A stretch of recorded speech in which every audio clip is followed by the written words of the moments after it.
Today's deck is extremely fast with a multitude of ways of dealing damage to the opponent.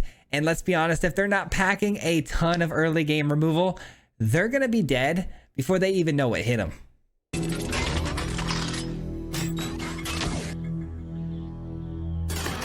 That's right, guys. Today's deck is Naya tokens. It's really Boros tokens, but we splashed in a little bit of green for one card. But this deck was built around two brand new cards, Aurelia and War Leader's Call, which we'll get into in a second. But I know some of you guys saw me running a Naya tokens deck on the live stream the other day, and we did absolutely poor with it. We actually got stomped out pretty bad with it. But this deck is a far cry from the version we started out with, and we definitely refined it. And we went on a terror today, guys, with a sweet 7-2 run, I believe.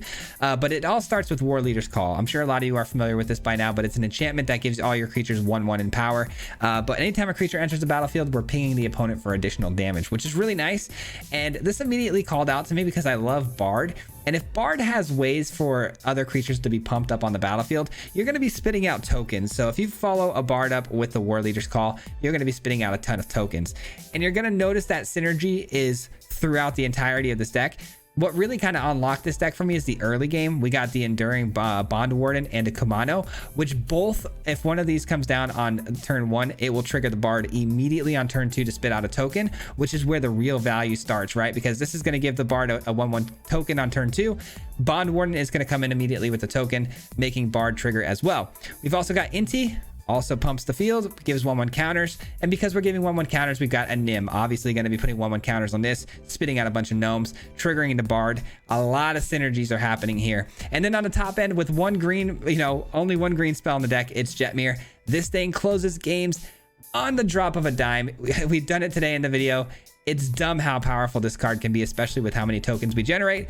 And lastly, Aurelia, a brand new card that allows us to attack immediately with haste, but when the opponent's attacking us or we're attacking them, if we're swinging at each other with multiple creatures, we're going to be drawing cards and gaining life and dealing damage. This thing is sweet, man. I had a lot of fun with this, and I cannot wait to put it together in an Angel deck later this week. But that's it, guys. We're going to jump right into it. Have some fun with this one. Enjoy the video, and we'll see you guys back here at the end. Peace out. All right, ladies and gentlemen, today we've got Naya tokens, and we've got ourselves a really good opening hand here. Do need to get one more land drop here. And if we do, we're good because we've got Kayla's Command to find the last land drop if we need. But we got a great start, man. Got the Kumano on turn 1 right into the Bard, and it's going to trigger immediately. Got the Inti. Everything here is looking real good. Looks like we're up against soldiers. And they're going really, really wide here.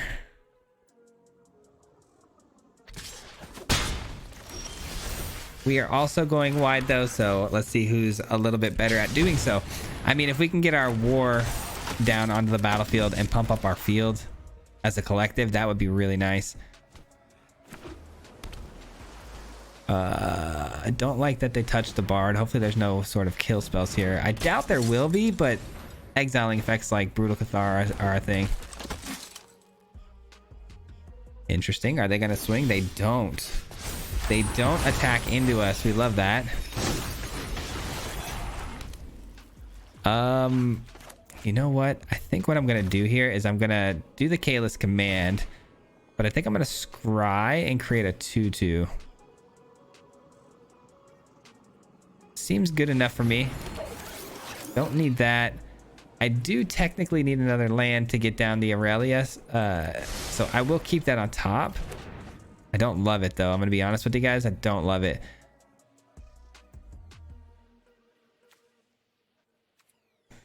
If I attack with the Kumano, they have 2 double strike creatures, so that would be a bad idea. Okay. Okie dokie. Other soldiers get 1/1. That's a good spell right there. They beat me to the pumping of the field here. I do need to find something, man. I gotta find some help here. Inti would have been nice earlier in the game, but I can't really attack with it right now, so it's not exactly going to be super helpful.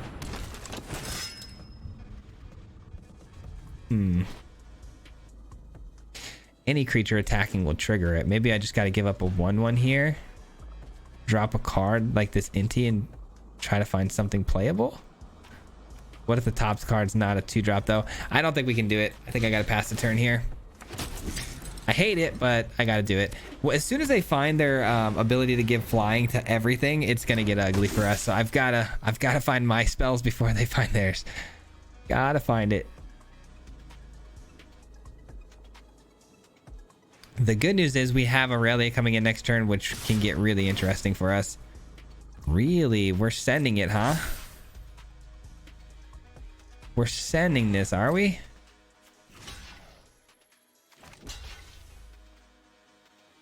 I'm happy to make trades, honestly. This goes to exile if we block it, so let's take care of that. Take care of that. I would like to have at least 3 creatures attacking next turn to get my triggers on the field. So I'm gonna do it like that. Yeah, I like that. I mean, that was a pretty bold statement on their part to swing in that early. I mean, the first person to swing in is typically the one that's going to end up losing in most cases. All right, here we go. Patience is a virtue, man, and you didn't have it, unfortunately. Actually, no, we don't need that. We're going to decline the counter here. They're down to 9. We get another blocker. Let's go. And we got Aurelia on the field now, too, so, I mean, it's over, right? We're cooking. Let's go. I mean, we're drawing cards now left and right. Love it. They just got a little too impatient, man. A little too impatient, and now they're suffering the consequences for it. Oh, I forgot they don't get exiled here, so now they get to do some stuff with their graveyard. But it's just a scry. We're good. 1 to the top, though. They like what they saw. And GG's. Let's go. Big W, man. Let's go. We had a lot of damage coming back, so no surprise there. Aurelia is sick. Okay, what do we got here to start this one off? We got the Bard on 2. Surely we draw some 1-drops, right? I mean, I'm gonna risk it for the biscuit, man, but I don't think it's very smart on my part to keep this. We'll see what happens. And it's a red land, meaning Bard is susceptible here to a burn spell. Let's hope that's not the case. I hope on turn 3 here we can find our war enchantments. What is it called again? I keep calling it the war. It's something. War Leader's Call. That's what we're looking for. War Leader's Call here. I have a feeling that just found them their second land drop, which is kind of crazy.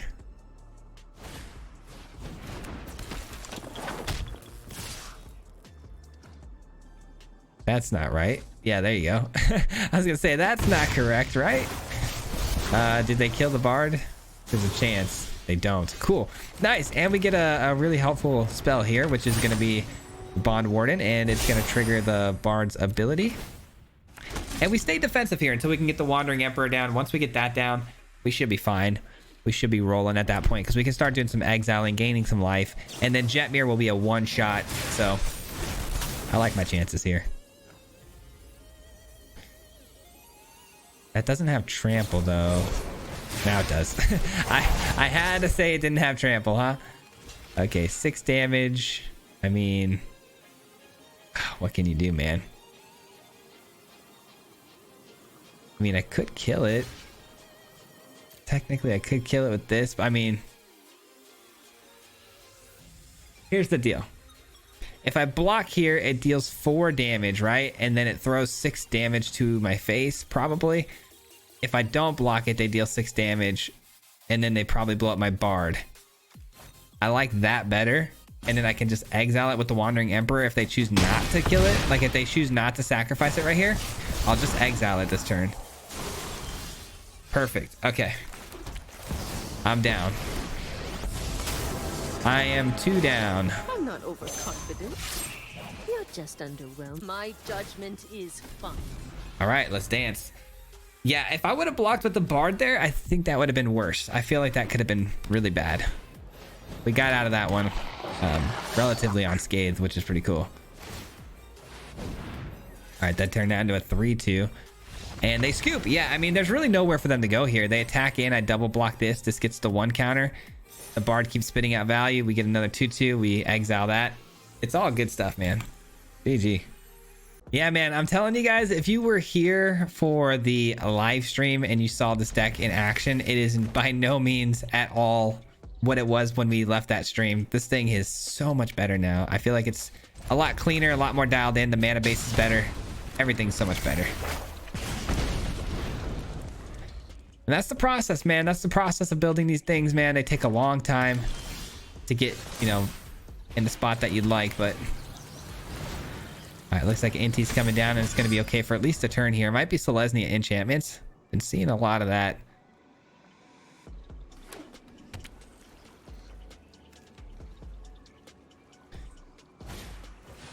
Skrelv's Hive, okay.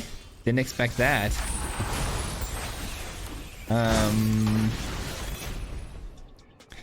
Here's what we're gonna do. We're gonna swing through, and we're gonna drop the Jetmir and see what we get off the top here.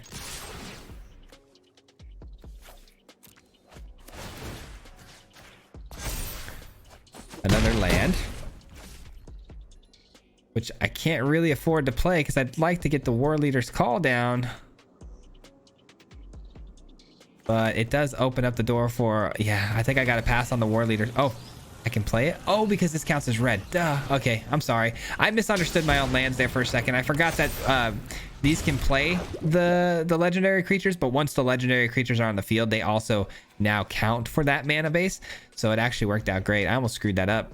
I haven't played these lands in a minute. I haven't played Esper Legends in a while. I remembered that they could cast the legendary spells, but I forgot they actually count for the colors once they've resolved onto the field. Valorous Stance. That's a card you don't see every day. Jetmir is not exactly the best card, I think, right now. I think we flash into Wandering Emperor because Jetmir needs at least 3 creatures on the field for it to be, you know, worth anything, really. And I can flash block 2 on these 1/1s, so I like that. I think this is kind of a runaway for us, though, if I'm being honest.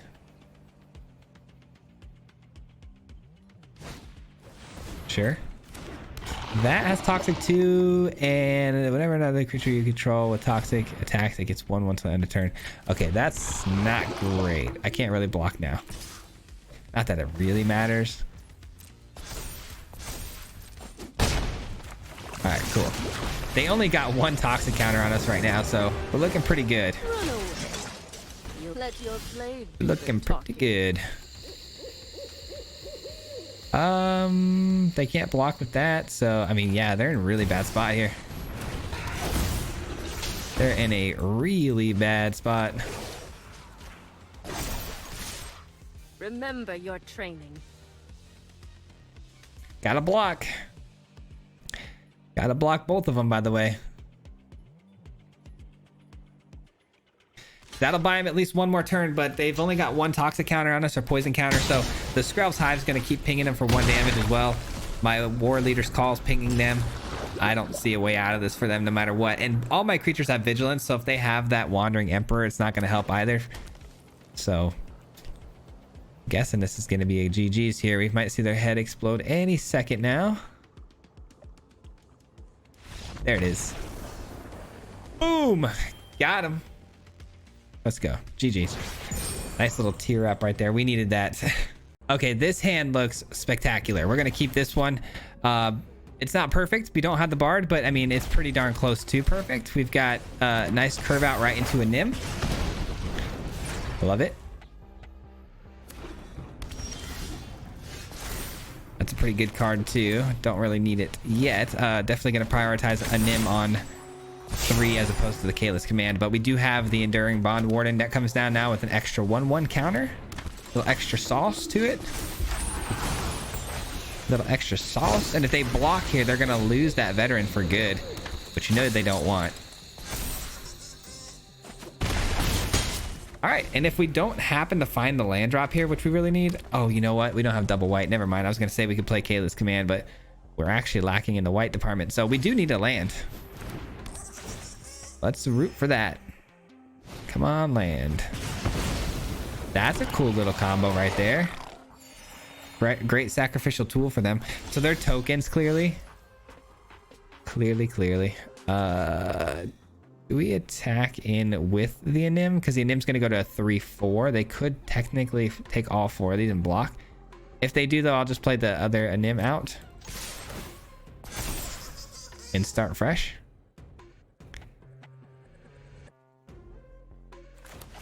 Hopefully, though, we can just play the Kimono and call it a day. Dang, man, I really needed that land there. Things went from perfect to bad really quickly here thanks to that demolition. Just a little chump block.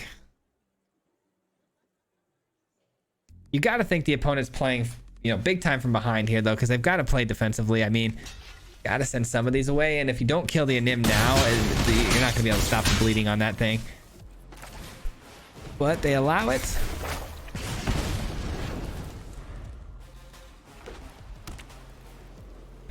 Come on, we just need one more land. That's it. One more land, we close this game out. Wash our hands of it. It's cool though. I guess we'll take it. It's definitely helpful.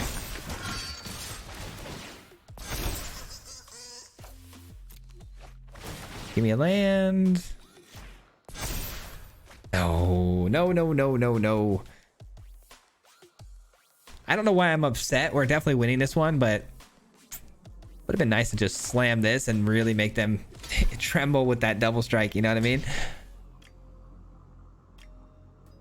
And let's be real. I mean, people have done some weird things in the past. I wouldn't put it past this opponent to be running some sort of sweeper here. If they're running a sweeper and we didn't find that land to close the game here, I'm gonna be really bummed out. I will have Kimono coming in next turn though. Okay, cool. No sweeper. I can breathe easy, guys. It wouldn't have made any sense if they had one, so I'm glad they don't. It's a lot of life gain, but we did just draw, believe it or not, the nuts, which is the land. Have fun with this. Have fun with this. Oh my god. That is so messed up, man. Oh, I love it though. Okay, this hand looks not great. I mean, I've got the Bard into... Yeah, that's not gonna cut it. This is a lot better. A lot better. And we got the War Leader's Call, finally. Let's go. We needed that. Finally getting it on the opener is really nice. Is it mono red or are we up against another token deck? Mirex, definitely gonna be tokens. Okay.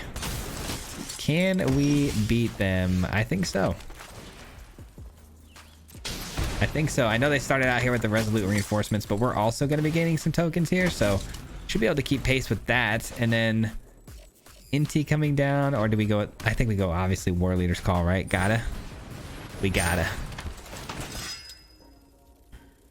War Leader's Call is just a really good way of to deal damage throughout this game without us having to really worry about attacking or anything. We could just, you know, pass the turn here and get ourselves another token. So they're going to be forced to take care of that Bard or it's going to get bad. If we can get the Aurelia down. Oh my goodness, they scooped up. And I know why they scooped up here. They were really reliant on those Mirexes to count as white sources for them early on, but they only count as white for one turn. So they're actually lacking in the mana department pretty heavily here. All they've cast were white spells so far. If I were them, I would have at least played the Valdarin Epicure and at least, you know, blood tokened away a land or a card to try to find a land. But they did not like what they saw. Okay, I get to go first with an interesting hand. I'm going to keep it because I got the Bard, but it needs to survive. It's got to survive a turn, which is the real tricky part here. Looking at the opponent's sleeves and the avatar, it's probably not going to, but we're going to give it our best shot. Come on, Bard. One turn. Need to just make it one turn cycle here. Perfect. I mean, not perfect. That's a scary card. Let's be real. But at least it survived, right?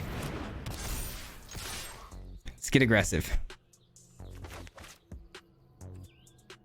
Aurelia is in the hand again. We've only got to play it the one time, I think, right, in this video. But it's a really cool card, man. It does a lot for us. This opponent, you know, it's got a Virtuoso down on 2. That's always one of the scariest things you can see on curve. because it can end a game in a blink of an eye.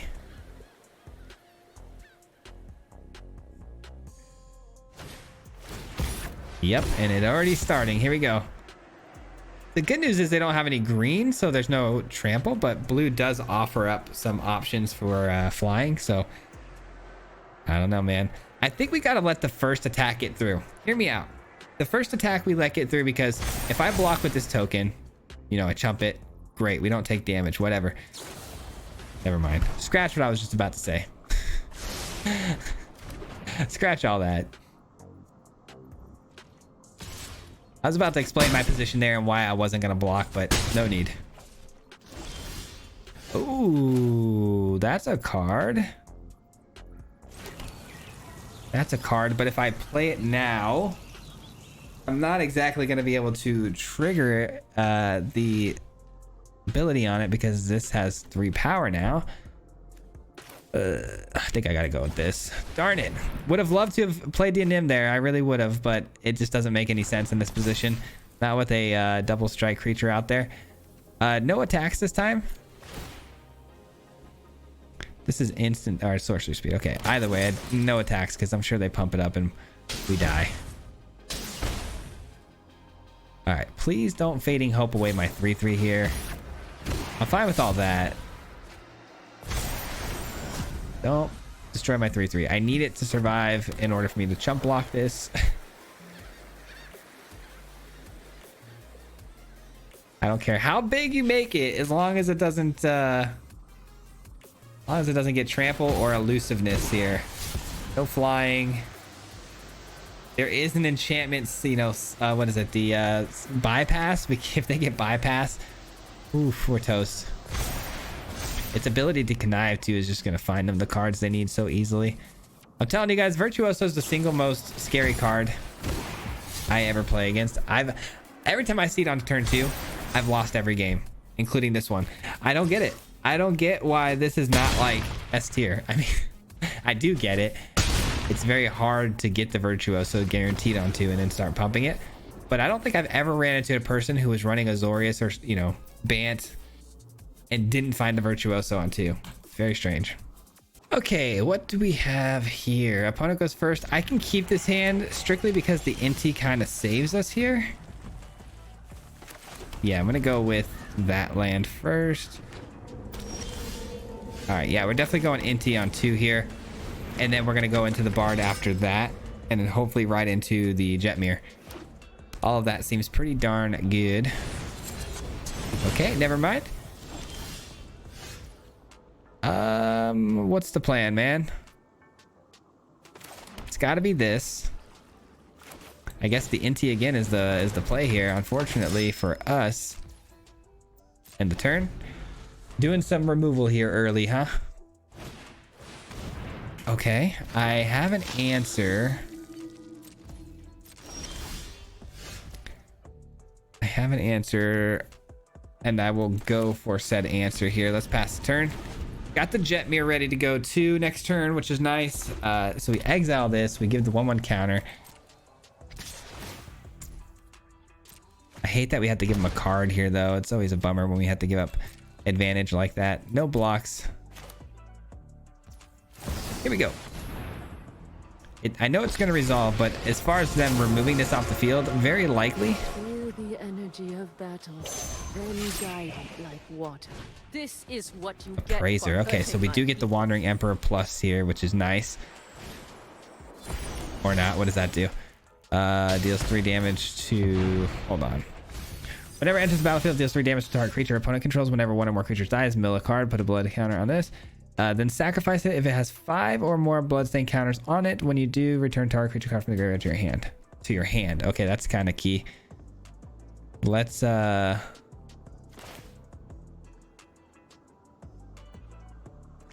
just go Bard here. Plus it. And do one of these. Seems good enough for me. I don't love it. I really don't, but it's good enough. It gives me a chump blocker for the Appraiser. Appraiser goes in again. Finds some removal. Oh. They are on one, aren't they? All right, so we don't really need to chump block. I guess we can give up the Wandering Emperor. It doesn't feel good, but it's necessary, I think. Yeah, unfortunately, it is necessary because the Bard is just too good at getting us residual value. That's a great find right there. That's a great find.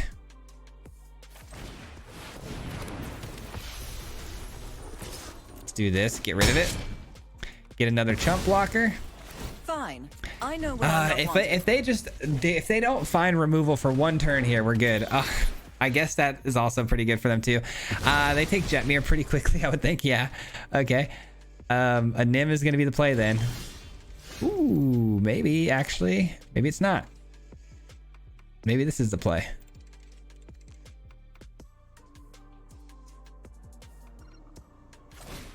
Maybe this is the play. I like it. All right, let's do it. And then we attack with everything here. Now, if the opponent wants to, you know, essentially clap back, we can draw some cards too. All right, chilling. All right, so they're at 3 tokens. We got to remember that. They're getting close to being able to return a creature card to their hand. I can live with that. I am so fine with that. It just got even better. Okay. Do we... Okay, so that's a 5/5 first strike, though. So we do got to keep that in mind. That is very difficult to get through. If I drop this, everything's going to get +1, which is nice, but we still die to the first strike. If I drop this... Yeah, let's drop this. And then drop this. And then attack with just this. And then we'll bleed him out. I think we'll go the bleeding route. I think I'm cool with that. Decline the offer for that. We definitely want the Jetmir. We can close the game out next turn if we want to. But for the most part, I just really want to bleed the opponent out here. Alright, so they're returning a card to their hand. Most likely it's going to be one of, one of the Discover. All right, they better hope they have a way to sweep the board here. Path of Peril does hit a lot of these, but not everything. I think they're cooked here. Yep, that'll do it. Good game, man. That was an interesting game right there. I was a little nervous in the beginning that was going to be an awkward matchup for us, but we got it. Man, this thing is definitely allowing me to climb pretty quickly. This hand, though, oh, this would have been so good if we had any red sources early on here.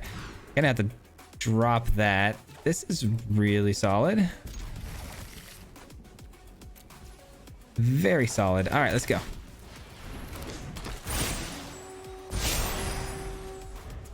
I always hate taking a mulligan here right into an Inti because I'm not going to be able to really afford to discard a bunch of stuff. So probably not going to get a ton of value out of that. But the Bard is going off.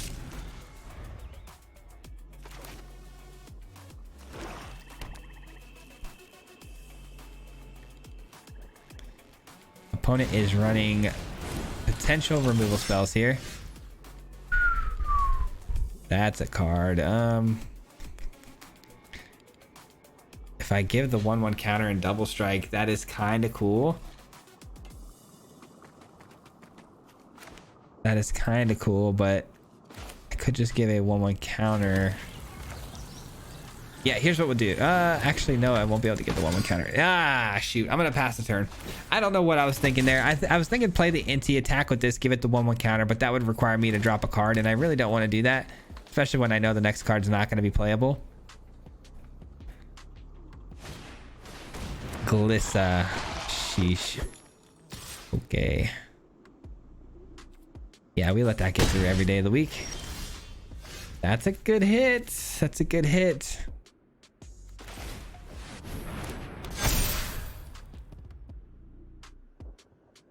I think we keep this in our hand, if I'm being honest, so we can drop with the Inti next turn if we need to. All right, we're going to pass the turn, though, and we're just going to War Leader call and bleed him out. I've got some really good blocks now.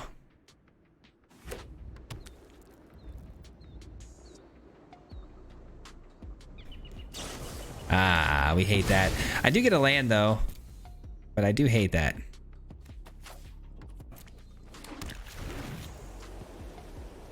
give me my angel. If I can get my angel here, we're kind of chilling. I hate that they blew up my enchantment though, because now everything's depumped. Okay, not an angel.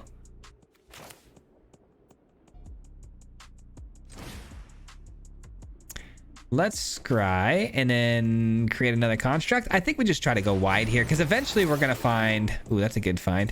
Eventually we're going to find ourselves in a position where we, you know, top deck a jet mirror or something like that, right? So that could be good.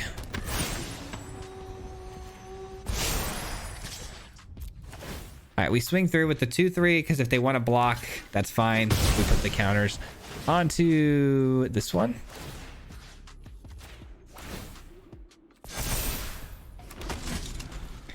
Cool. Get a little bit of the threats off the field here. We're at 4-5 now. Sentinel, okay.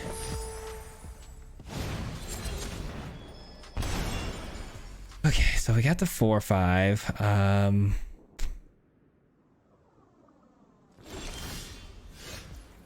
Definitely gonna do this, pump the field up a little bit. Now we got ourselves a pretty good situation, but I don't love... I mean, the Glissa Sunslayer is just killing me right now. You hate to see it. You hate to see it. The Glissa Sunslayer is literally locking me down at the moment. I don't really have a way of getting rid of it or doing anything to negate its abilities. I don't know what to do. I mean, it's really just going to come down to whether or not we hit Jetmir or our Angel. If we hit the Angel or Jetmir, we're good to go. I could actually give indestructibility to one of my legendaries and swing in. It's not a bad idea. That's really bad.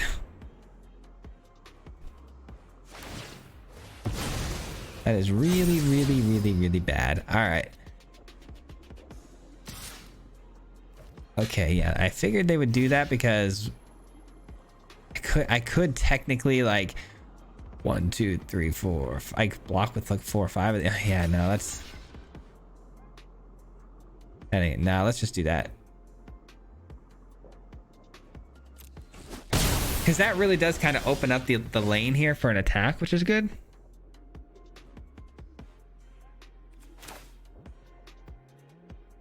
All right, we're going to go scry and give some counters. We're going to give the counters to you. Just really spread out the damage here. I'll take another War Leader's Call. I don't see why that's not a good idea.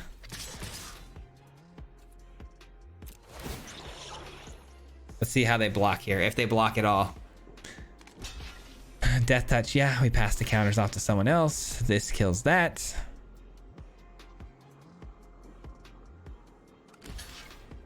Okay, instead we'll kill this.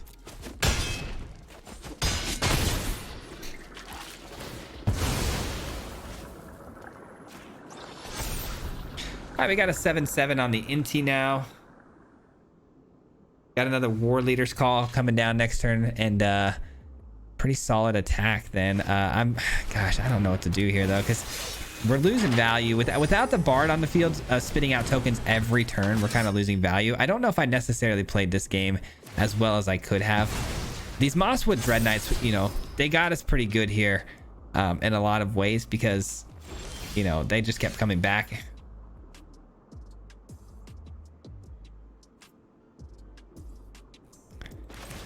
Yeah, I think we play this. The opponent is going to play this and blow up one of these, so that's kind of lame.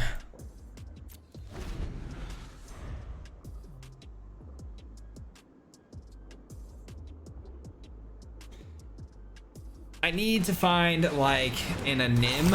A Nim would be really, really good right now. It's not looking good. There's just been too much removal and too many answers for the opponent here. They leave me with the War Leader's Call. That's kind of good, because if I find something off the top here that spits out tokens, they're in trouble.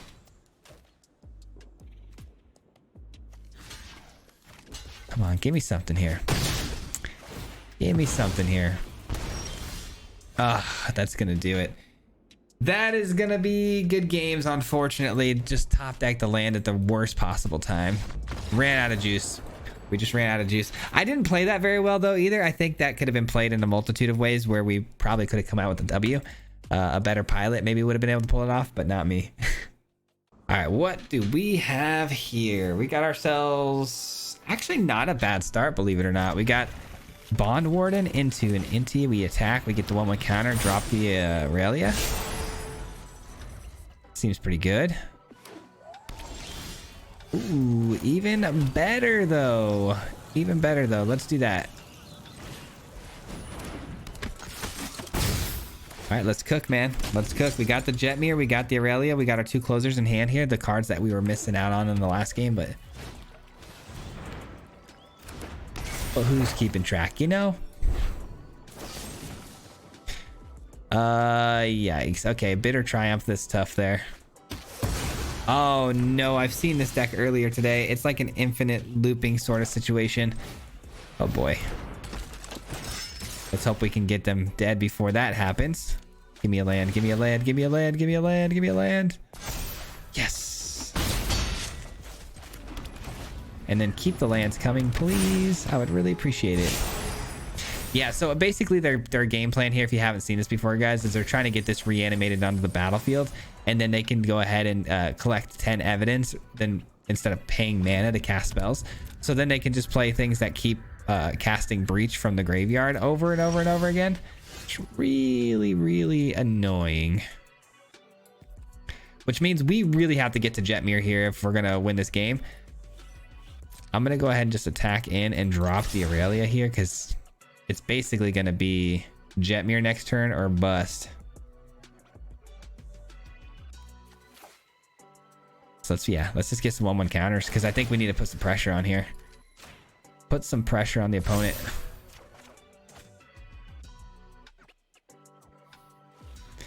All right, and of course we're not going to play Jetmir now, even though we could. We're not going to play it now until next turn because we don't want to just leave it out there to be exposed for a removal spell. Mill, that's fine. What's the spell though that gets them this back? Last time I saw the last person that was playing this deck, they were playing the reanimation spell of Gix command, or was it? Yeah, the Cruelty of Gix. So my guess is it's going to be another Cruelty of Gix situation, which means we got 1 more turn, which is looking that way.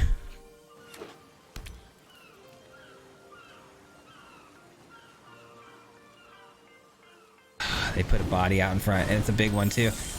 Can we close? Can we close? If we get everything a 1/1 counter.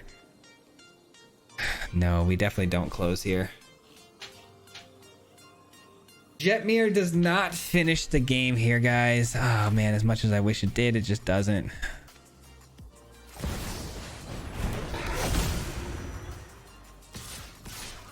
Super bummer. Super bummer. They're gonna reanimate. Here we go. And then the infinite loop starts now.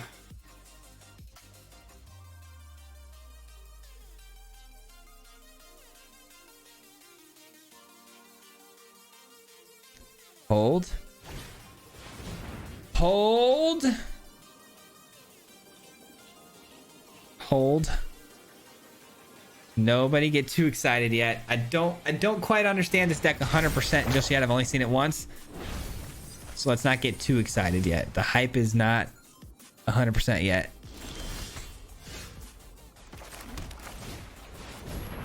Well.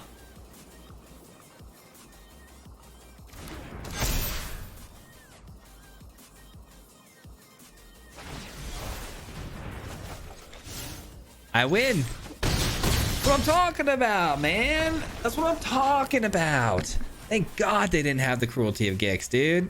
That would have been really frustrating. Good game though, man. Holy. That's gonna do it for me today, guys. We had a really good run today with this deck, and I hope you guys enjoyed today's video. We'll be back again here tomorrow, I believe tomorrow, with another video. We should have something up for you guys. Don't know what sort of format it's gonna be yet, but we'll definitely have a video, I think, tomorrow for you guys. We're gonna be working on it all day today. But thank you so much for watching. I appreciate it. And I hope you enjoyed the deck list. Naya tokens is seriously powerful, and there's a lot of ways you can run this deck. I've seen multitudes of versions of this deck out there floating around. You know, there's been some with demolitions and you know, what is it, Regal Bunnycorns, things like that. So have fun with this one, tinker with it, see what you guys want to do with it. But it is a very powerful idea and concept. War Leader's Call, very good card. But thank you guys so much for watching, and a huge shout out to the Mardu Mob. If you guys don't know, the Mardu Mob is the membership program on this channel. So huge thank you and shout out to them. Appreciate you guys for supporting me every single month. It means the absolute world to me. And I hope you guys have a fantastic day and a fantastic weekend. We'll see you next time. Peace out. Hit him 3 times like a hat trick. The name is Swayze, no Patrick. If you play him, then it's tragic. Hit him with the mythic, yeah, that's magic. Yeah, MTG, that's what you'll see if you like and subscribe. Where's the upload, man? Man, all of the time. Coming with the best decks, this is the meta. This ain't cheap, yeah.